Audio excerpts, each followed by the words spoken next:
Toronto Mayor John Tory is calling for a national summit to address what he calls Canada's mental health crisis.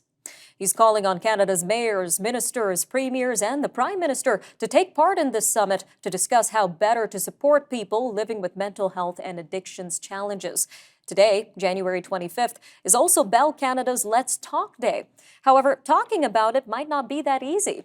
According to the Mental Health Commission of Canada, 60% of people with mental health problems or illness won't reach out for help in fear of being labeled.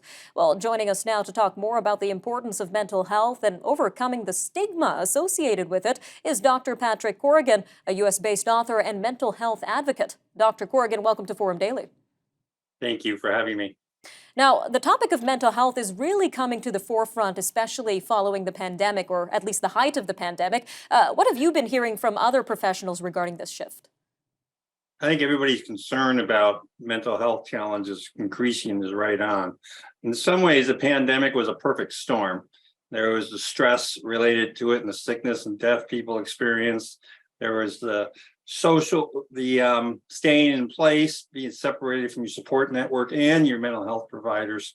Together, it's clear that mental health challenges are increasing throughout Canada. It is. It's very clear. Now, in terms of your research in particular, we know you look into the stigma associated with mental health. So has the stigma also shifted following the pandemic as mental health is being more talked about?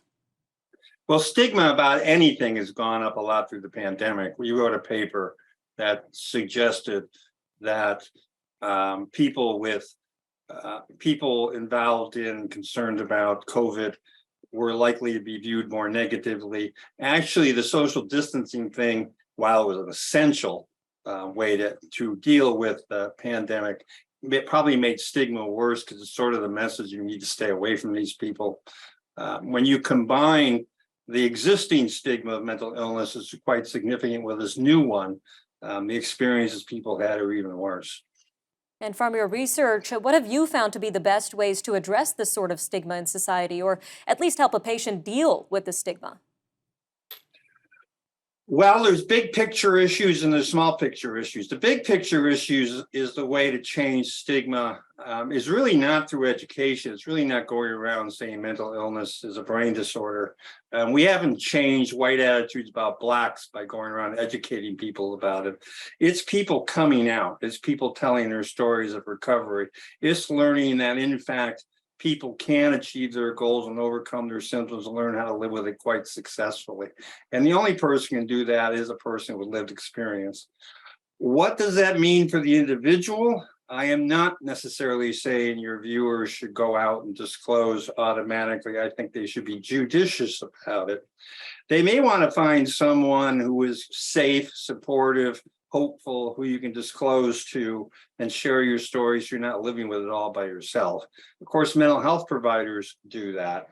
But on top of that, it's anybody in your support system, your faith-based community you can reach out to. Talking about it really helps. Now, your work also analyzes the impact of community and personal contact within the recovery of mental illness. Can you tell us a little bit more about that and what that looks like?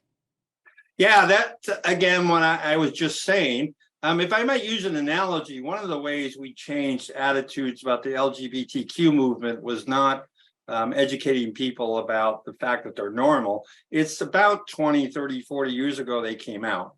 And so the brave people doing that really changed the dialogue. So at the community level, the degree to which some people decide to come out at work or come out in their faith-based community or extended family is a way you'll really tear down stigma, because you'll look at them and say, hey, they're a lot like me. All right, Dr. Corrigan, looks like we've just got about a minute left here, but we mentioned Mayor John Tory is calling for a national summit to address mental illness in Canada. So what are some pillars for officials to consider when implementing this national mental health care plan or strategy? Two, one is it's all about recovery. It's not all about being sick. The reality is we should be hopeful that people can overcome their mental illness. And the second thing is choice and power lies with the person with the mental health challenge. We don't want to swoop down, grab a bunch of people and cure them. We want to reach out to the community and find out what they think the best way to cure them. And community is a great word for it, because community is a diverse group. And so white people have one approach, people of color have another approach. You have to make sure you involve and encourage all those people to speak up. All right, Dr. Corrigan, thank you again for your time today on Forum Daily. Thank you for having me.